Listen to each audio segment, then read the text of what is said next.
La Voix des Bulles présente la Splash Page, la masturbation séquentielle, votre aire tegmentaire ventrale.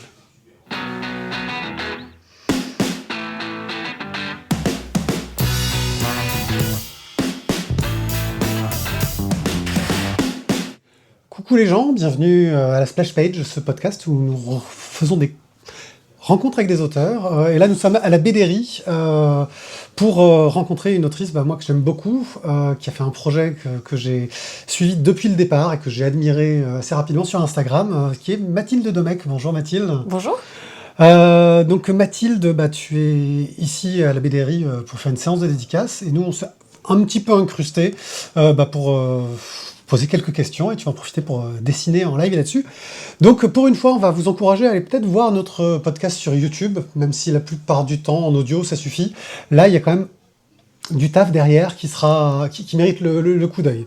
Donc merci Mathilde d'avoir accepté un peu cette proposition débeautée. Ce projet en question, c'est Amour Fantôme, un projet qui est né sur Instagram, en tout cas. Tout à fait. Comme ça qu'on l'a vu. Et qui a la particularité, mais vraiment assez novatrice, d'utiliser de l'encre à UV, en fait. Je ne sais pas comment on l'appelle, cette encre. C'est ça. Encre à UV, qu'on ne voit que si on utilise une lampe. Et qui permet de faire apparaître des fantômes. C'est une BD sur la nostalgie, le souvenir, la rencontre. Comment t'es venue cette idée d'utiliser ce type de stylo, en fait, un peu particulier ?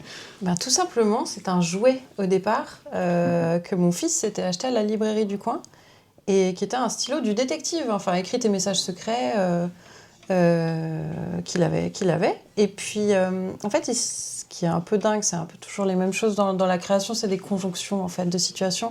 Il se trouve que la semaine où il s'est acheté ce stylo, son arrière-grand-mère est décédée.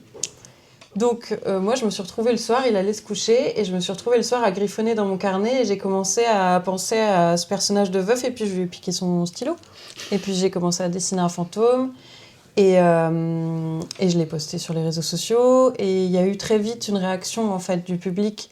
Il y avait rien de prémédité en fait là-dedans. C'était vraiment le fait qu'il y ait cet outil qui me tombe entre les mains la semaine où on perdait quelqu'un quoi. Oui. Voilà. Donc vraiment, c'est un départ, tu as fait ça comme ça, et pourquoi tu as continué ? Je pense que j'avais des choses à mettre sur papier. Enfin, je sais pas. Il n'y avait pas d'ambition d'en faire un livre au départ. C'était surtout... au départ, c'est ce petit veuf que j'ai mis en scène et qui m'a permis aussi de, je pense... rendre hommage à cet amour-là, en fait, qui est là sans être là, qui fait tout le temps partie de nos vies, et pourtant la personne n'est plus là. Enfin, ça m'a fait du bien, en fait. C'était un peu thérapeutique. Et il se trouve que c'est quand même assez, entre guillemets, instagrammable, dans le sens où il y a cette lampe, ça fait apparaître un dessin, et ça fonctionne, en fait. Et de fait, j'ai reçu des messages extrêmement touchants sur les réseaux sociaux de personnes à qui ça faisait du bien d'envisager le deuil de cette façon-là. Et de fil en aiguille, j'ai proposé aux gens qui suivaient mon travail de me raconter, eux, leurs histoires d'amour, fantômes, que j'ai illustrées. Et puis, il y a quelque chose qui est né vraiment du partage, en fait. Et voilà. Graphiquement, au niveau de l'image, on a l'impression que même sans le fantôme qui apparaît avec la lampe, il n'y a pas vraiment de vide, justement. On n'a pas l'impression que ce fantôme est là pour remplir un vide. Comment est-ce que tu construis ça ? Est-ce qu'il y a un défi pour justement que ton dessin, même sans la lampe, se suffise presque à lui-même ? Oui, bien sûr. C'est l'idée, en fait. C'est l'idée de la double lecture. C'est-à-dire que moi, ces dessins, au départ, ils me font du bien. C'est pas des dessins qui me rendent triste. Je sais qu'il y a des personnes qui me disent des fois, ça me fait pleurer. En fait, moi, c'est pas des dessins que je fais pour le mélodrame, pas du tout. En fait, c'est plutôt des dessins qui me rendent joyeuse, dans le sens où même si il y a le manque, en fait, on voit bien que la personne qui vit ce qu'elle est en train de vivre, souvent, c'est des scènes très quotidiennes, de cueillette de champignons ou de même étendre le linge ou de faire la vaisselle. En fait, c'est des scènes qui fonctionnent parce qu'on fonctionne sans les gens qui nous manquent. Mais il se trouve que si on imagine qu'ils sont là, ça fonctionne d'autant mieux, moi je trouve. Mais voilà. Et ta question, c'était comment je fais ? Ouais, c'est... Et ben c'est qu'en fait, Mm. en général, ça part de scènes de trois fois rien, qui pour moi sont vraiment ce qui constitue le bonheur en fait. C'est vraiment, Mm. enfin, c'est des petites choses qui font qu'on se sent heureux.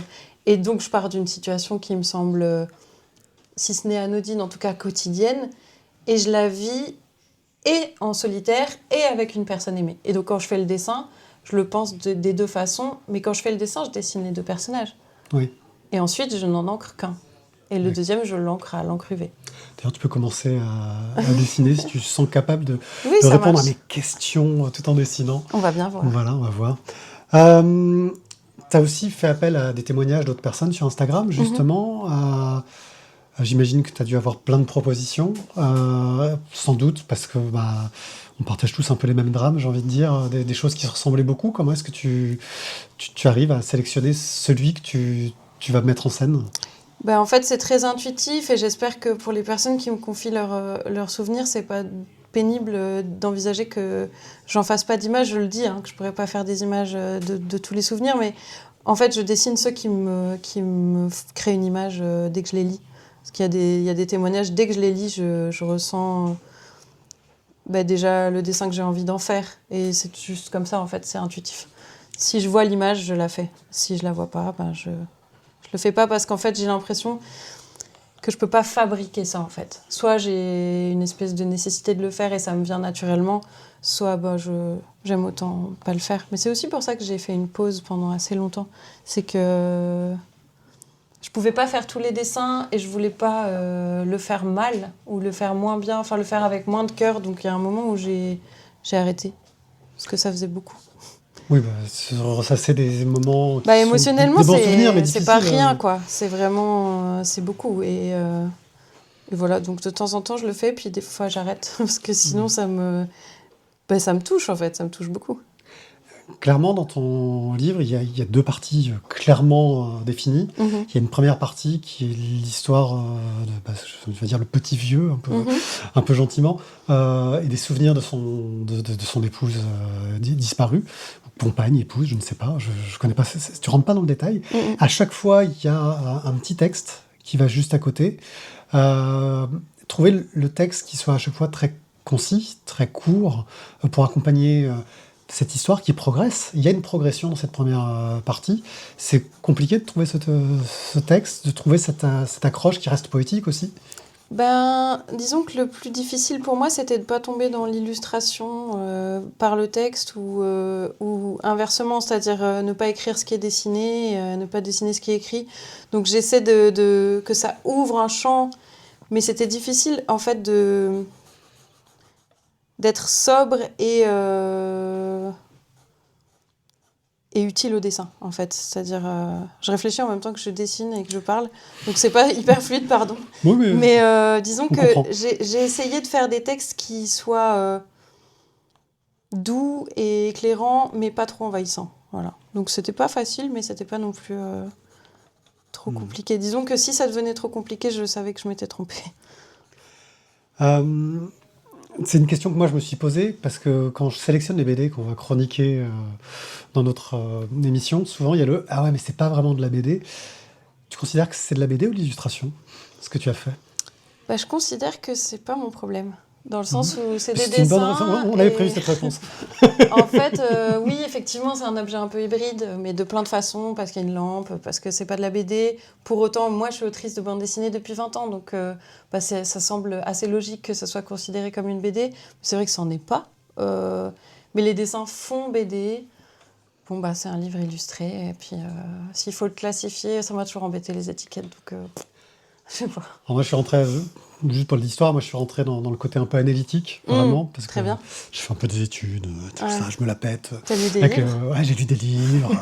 Alors je lis beaucoup de livres avec des images, c'est pas vraiment des livres, on m'a dit, Ouais, mais ouais. moi j'aime bien. Ouais. En fait, je trouve que on reste, en tout cas dans la première partie, je me suis tout de suite dit, on a une séquentialité, c'est-à-dire une suite d'images qui racontent une histoire. Et clairement, cette première partie est clairement de la bande dessinée. Et je trouve qu'on pourrait rattacher la deuxième partie à l'illustration, mais en fait non, parce qu'il y a toujours deux images. Il y a toujours une double lecture. Il y a une première image et une deuxième image qui arrive quand tu éclaires à la lampe, qui va créer un sens. Et donc, on a cette séquentialité qui est la base de la bande dessinée. Tu crées du sens du fait qu'il y ait ces deux images. Enfin, c'est comme ça que je l'ai analysé. Ton éclairage me fait plaisir parce que vraiment, moi je suis complètement amoureuse de mon média et c'est ça qui m'intéresse le plus. C'est vraiment cette idée de l'image qui se lit en séquence et qui fait qu'en fait on fait de la bande dessinée parce qu'on raconte quelque chose. Sinon on peut faire de la sculpture, enfin on raconte des choses en sculpture, attention, mais je veux dire la juxtaposition des images qui racontent quelque chose, c'est vraiment ce qui me fascine en BD. Donc ça me va très bien, ton analyse, merci. Je m'en servirai. Ouais, merci. Oh là là. Alors, tu peux me citer. Si tu devais résumer l'émotion centrale de Mort Fantôme en un mot ou une image, tu as un truc qui te viendrait en tête? Ça, c'est question dure, ça. Non, mais c'est l'amour tout court, en fait. C'est l'amour. C'est ce qui fait que l'amour nous transcende, c'est qu'en fait, il existe en dépit des présences ou des absences ou de... L'amour, il est là, quoi. Il est partout, il est en nous. Enfin, pardon, je dis des grandes phrases, mais en fait, c'est ça. On pourrait en faire une chanson populaire. Bah ouais, c'est super, les chansons populaires. Et là, on va venir un peu sur le côté technique, déjà, sur la façon dont ce livre s'est créé. Donc, tu as eu un grand succès sur Instagram, et là, tu as lancé un crowdfunding aux éditions Exemplaires. Donc, les éditions Exemplaires, c'est un éditeur qui ne travaille que sur le crowdfunding, c'est-à-dire qu'on peut précommander les livres, et en fonction, s'ils arrivent à atteindre un certain seuil, le livre se fera ou pas.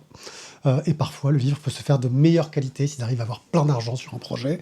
Et on peut avoir, parce qu'on va contribuer à créer le livre, des contreparties bonus. J'ai eu un très joli dessin. Voilà. Qui va permettre d'encourager les gens aussi à parler du livre autour d'eux, à le faire connaître. Monter un crowdfunding, c'était quelque chose que tu n'avais jamais fait. Comment on se lance là-dedans? Parce que là, maintenant, c'est un mode de fonctionnement qui est assez mature. Il y a eu plein de crowdfunding qui ont existé. Il y a plein de gens qui ont témoigné sur la difficulté que ça pouvait être. Justement, comment ça se passe un crowdfunding, et en particulier avec cet éditeur-là, Exemplaire. Alors, à titre tout à fait personnel, j'ai complètement sous-estimé l'ampleur de la tâche. C'est beaucoup, beaucoup, beaucoup de travail. C'est-à-dire que, outre le fait qu'il faut inventer des contreparties, qu'il faut les créer, tout ça, qui est quand même très amusant aussi, et qui est très différent de ce que je fais d'habitude, en fait, j'avais pas du tout mesuré le stress que ça allait générer. En fait, c'est excessivement stressant de lancer un crowdfunding en sachant pas si ça va fonctionner ou pas, en ayant cette tâche aussi de relancer les gens. C'est complètement différent de ce que je vis avec des éditeurs traditionnels, et en fait, c'est aussi très stimulant. Mais ce qui est bien en le faisant avec Exemplaire, c'est qu'on n'est pas tout seul. Parce qu'en fait, cette maison d'édition, elle fonctionne un peu comme une coopérative d'auteurs, d'autrices qui mettent en commun aussi leur réseau. C'est-à-dire qu'on parle les uns des autres de nos projets, puis on est soutenus. Les autres l'ont déjà fait, donc ils sont passés par là, ils nous racontent, il y a des choses à faire, des choses à ne pas faire. Donc j'ai trouvé ça très chouette d'être dans cette équipe-là, qui a une plateforme dédiée. Je ne suis pas partie sur Ulule ou quelque chose. J'étais quand même un peu encadrée, ce qui était assez agréable. Vraiment une plateforme dédiée bande dessinée, quoi. Ouais, Exemplaire, en fait. Voilà. C'est eux qui lancent leur crowdfunding, et il n'y a que des BD qui sont créés sur cette plateforme-là. Donc, c'est beaucoup de travail, mais c'est très enrichissant. J'ai bien aimé. Il y a aussi une complexité technique dans ton livre, c'est-à-dire que les encruvés, je suis pas sûr que les imprimeurs proposent ça par défaut, que ce soit dans leur catalogue. Comment est-ce qu'on imprime un livre avec des encruvés? Est-ce que tu as rencontré... faut trouver la petite lampe à fournir avec le livre, parce que sinon personne ne peut en profiter. C'est ça. Comment est-ce qu'on monte ça? Tu as été bien accompagné là-dessus, et comment on choisit? Comment on trouve les bons partenaires techniques, en fait? C'était toute une aventure. C'est-à-dire que moi, j'avais... En fait, là où je suis très, très, très heureuse de ce livre, c'est que c'est le livre que je voulais faire.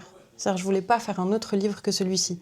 Et on a réussi, mais à force de beaucoup de travail et de beaucoup d'ingéniosité, en grande partie grâce à Laurie Baum, qui a été ma chef de fab sur ce projet et qui a été d'une aide incomparable. Sans elle, il n'y aurait pas ce livre, en fait. Elle a tellement recherché, elle a tellement travaillé. Parce qu'en fait, on a eu plein de déboires. C'était très bien de le faire chez Exemplaire, parce que chez Exemplaire, le principe, c'est que comme on finance l'impression du livre avec le financement participatif, en tant qu'auteur et autrice, on décide aussi de combien ça va nous coûter et à quel point on fait un livre de qualité ou pas. Et moi, j'avais en tête quand même ce livre-là que je voulais noble, parce que le sujet l'est, et que je ne pouvais pas faire un livre au rabais avec un sujet pareil. Donc, effectivement, le papier est beau, l'encre est belle, la lampe est pas en plastique, enfin, tout ça, c'était important. Et c'était un travail de dingue, parce que, par exemple, au tout début, on a cherché l'encre, qui est au départ l'encre qu'on met sur les billets de banque, là, pour voir s'ils sont vrais ou pas. Enfin, c'est utilisé un petit peu pour certaines billetteries aussi, mais c'est sûr que c'est pas trop utilisé dans l'édition. Et on a trouvé l'encre, la possibilité de l'imprimer sur papier, mais au tout début, l'encre qu'on avait trouvée, quand on l'éclairait, le fantôme, il apparaissait jaune. Donc c'est pas super comme effet. Donc il a fallu trouver l'autre couleur. Après, on s'est rendu compte qu'en fonction de l'acidité du papier, si c'était plus ou moins acide, en fait, on voyait l'encre aux rayons du soleil normaux, parce qu'il y a des rayons UV dans le soleil. Oui. Donc là, ça ne marchait pas. Après, on a fait toute une batterie de tests, parce qu'à un moment, on a lancé des tests, et là où il y avait le fantôme, le trait noir était interrompu. Autant dire que c'était nul. Enfin, ça ne marche pas. Donc, on a dû faire des allers-retours constants. C'est des physiciens qui t'ont aidé pour... Non, mais c'est Laurie, vraiment, qui a assumé aussi les histoires de tests, de est-ce qu'on commande un test, parce que tout ça, évidemment, ça a un coût. Enfin, voilà. Et pareil, avec les lampes, il fallait trouver... C'est la seule chose qu'on n'a pas pu faire autrement que de faire venir de Chine, à vrai dire. Oui. Tout le reste, ça a été fait en Europe, mais ça, on n'a pas pu. Et les tests aussi, parce que quand ça vient de Chine, il faut être sûr que ça peut être en UE. Enfin, bon, un délire. Elle a énormément bossé, et je la remercierai jamais assez. Donc voilà, mais c'était génial. Hein. Moi, j'ai trouvé ça fabuleux, justement parce que chez un éditeur, on va dire traditionnel, j'aurais pas eu mon mot à dire sur tout ça. Et chez Exemplaire, oui. Donc c'était parfait. Tu préviens en début d'ouvrage, en préface, que malgré tout le travail sur l'impression, cette encre est peut-être un peu volatile. Elle l'est. Et qu'elle pourrait disparaître avec le temps. Ouais. Ça rajoute une forme de poésie un peu triste, et comme les souvenirs qui s'effacent à ton livre. J'imagine que c'est pas forcément quelque chose qui a été pensé en amont, mais est-ce que tu trouves que c'est quelque chose qui va dans le sens de ce que tu voulais raconter ? C'est un peu fou, en fait. C'est vrai que le principe de cette encre, c'est qu'en fait, ce qui réagit aux rayons UV, c'est encapsulé dans l'encre. Et ça a un nombre de fois où on peut l'éclairer, en gros. Mais après, selon si c'est exposé souvent à la lumière ou pas, ça dure plus ou moins longtemps. Mais c'est vrai que on peut se douter qu'à un moment donné, si ça ne s'efface pas, en tout cas, ça va s'estomper. Et moi, je sais que j'ai commencé ce projet il y a déjà plusieurs années. Il m'est arrivé de vendre des dessins originaux à des gens en leur disant « je ne sais pas quelle est Ce qui est sûr, c'est qu'il ne faut pas l'exposer en plein soleil devant une fenêtre. Hein. Mais je ne sais pas. Et j'ai notamment un monsieur qui m'a contacté pour me dire qu'au bout de 3 ans, le fantôme s'était estompé. J'étais désolée, je lui ai dit « si vous voulez, je vous renvoie un dessin ». Il me dit « non, c'est bien comme ça ». Ça reste un souvenir. Mais c'est magnifique en fait. J'étais hyper émue parce qu'il m'a dit la vie avance et les fantômes aussi ils prennent du champ quoi. Mais ouais, c'était beau. Ouais, c'est une chance que la technique rejoigne l'idée de départ. On va essayer d'accélérer un peu parce qu'il y a du monde qui attend pour la dédicace. Tu viens donc de finir ce livre, tu as d'autres projets plus traditionnels peut-être ? Oui, toujours. Là, je retourne sur mes premières amours. Non, mais je fais de la bande dessinée jeunesse, moi, principalement. Donc là, je suis repartie en projet d'écriture sur une série à paraître dans Spirou, prochainement. Spirou, je le dirais. Je dis un Spirou. Justement, il y a un truc qui m'a intrigué quand j'ai un peu regardé ta biographie. Tu as commencé vraiment en autrice solo. Et puis ces dernières années, tu avais beaucoup des scénaristes quand même. Ouais. Alors qu'en général, souvent, c'est le chemin inverse quand on est illustrateur, dessinateur. Comment est-ce que s'est fait cette transition ? Et puis quels sont les avantages de travailler seul ou avec quelqu'un ? Mais c'est très simple. C'est-à-dire que moi, quand j'ai commencé, je me suis dit, OK, on aime bien ranger les gens dans des petites boîtes, donc je vais tout de suite me faire ranger dans la boîte autrice. Donc j'ai fait mes premiers livres toute seule. Dessin, scénario, couleur et tout ça, parce que j'en avais envie. Et puis c'était ça que je voulais... aussi montrer de mon travail, parce que je me suis dit, si je fais que dessiner, on va penser que je sais pas écrire, ce qui était vrai d'ailleurs à l'époque, mais bon, passons. Et donc j'ai appris et tout, et j'ai eu des enfants, donc j'ai eu un cerveau réduit à peu près à 80% de sa taille initiale, et donc j'ai plus pu écrire des scénarios pendant tout un temps, parce que tout simplement, j'y arrivais pas. Et mes enfants grandissent et je récupère mes facultés cognitives. Donc, je me remets à faire du scénario, tout simplement. D'accord. Voilà. Et entre-temps, j'ai appris... j'ai continué à faire des albums et donc j'ai travaillé avec des scénaristes qui étaient hyper enrichissants. Et voilà. C'est un peu ça, le parcours. D'accord. Alors, c'est une question traditionnelle. Normalement, on aurait dû te la poser avant, mais on a oublié parce qu'on oublie toujours. On est aussi une émission où on aime partager des coups de cœur en bande dessinée. Donc, clairement, pour moi, ta bande dessinée était un coup de cœur. On se battra avec les autres membres de l'équipe quand on fera la chronique dans notre émission à venir. Mais toi, est-ce qu'il y a récemment une BD sur laquelle tu as eu un coup de cœur, qui soit ancienne ou récente, hein, mais quelque chose que tu as découvert récemment et tu as fait « Ah, ça, c'est trop bien ». Alors, moi, j'ai eu un gros choc, mais c'est une BD qui a déjà plusieurs années. Mais j'ai lu il n'y a pas si longtemps Ces jours qui disparaissent de Timothée Le Boucher. Et ça m'a tellement plu. Ça m'a vraiment tellement plu. Thierry qui jubile en coulisses parce qu'il a adoré aussi. Ouais, scénario parfait. Et lui, il est adorable. En plus, on avait un peu discuté. Et on dirait que ça lui coûte aucun effort de faire ça. Il était trop marrant. Il a C'est dégueulasse. Bon, j'ai fait ça. Ouais, je m'ennuyais. Non, mais voilà. Et ça m'a beaucoup plu. Et sinon, qu'est-ce que j'ai pu lire J'ai feuilleté en librairie il n'y a pas longtemps un livre de Maëlle Réa qui est super forte. Je connais pas. Qui fait, là, ça s'appelait, j'ai pas le titre exact en tête, Murmure de café ou quelque chose comme ça. Et en fait, elle dessine des gens qui discutent au café et des fois, elle invente leur conversation. C'est hyper drôle. C'est très joli et je trouvais ça très beau, quoi. D'ailleurs, ta nouvelle série dans Spirou, sachant que Spirou est vraiment un journal tout public, donc on peut faire des choses très jeunesse et aussi des choses grand public.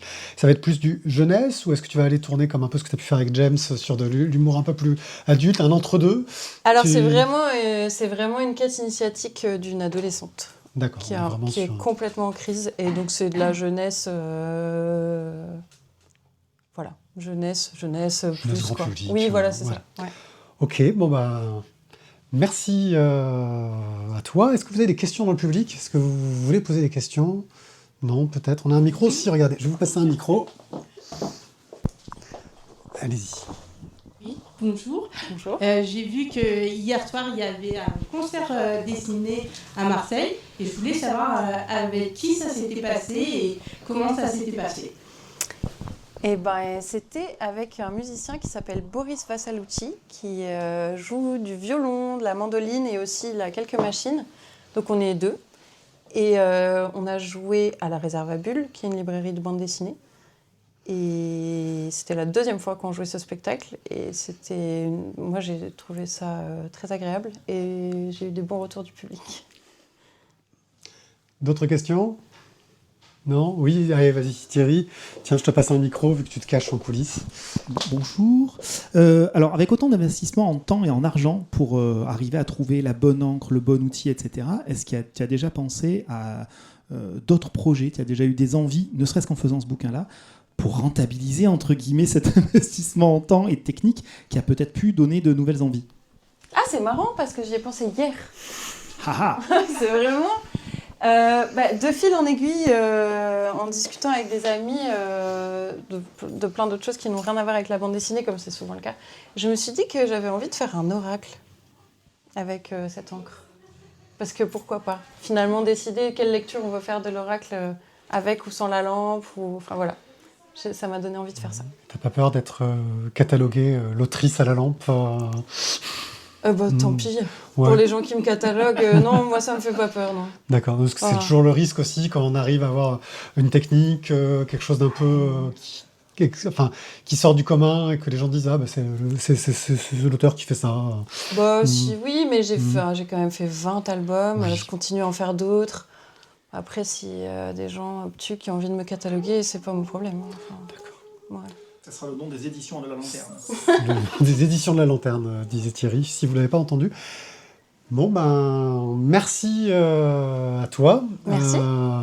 Est-ce que j'éclaire ce dessin? Ouais, vas-y, éclaire ce dessin, qu'on puisse voir ce que c'est. Mathilde, si on veut te suivre sur les réseaux sociaux pour justement voir ce que tu fais, on a produit plein en octobre. Oui. On te retrouve où? Sur Instagram, Mathilde-Domecq. Domecq. En ce qui nous concerne, nous, on est sur lavoidesbulles.fr, où vous pouvez trouver toutes les informations sur nos podcasts, tous nos liens vers les réseaux sociaux, et où on fait 2 fois par mois une émission de chronique bande dessinée, et de temps en temps des rencontres avec des auteurs, ou alors des émissions où nos enfants font des chroniques de bande dessinée. Voilà. Merci à tous de participé. Sur ce, ciao, au revoir, merci beaucoup, merci Mathilde, au revoir. Merci. Allez.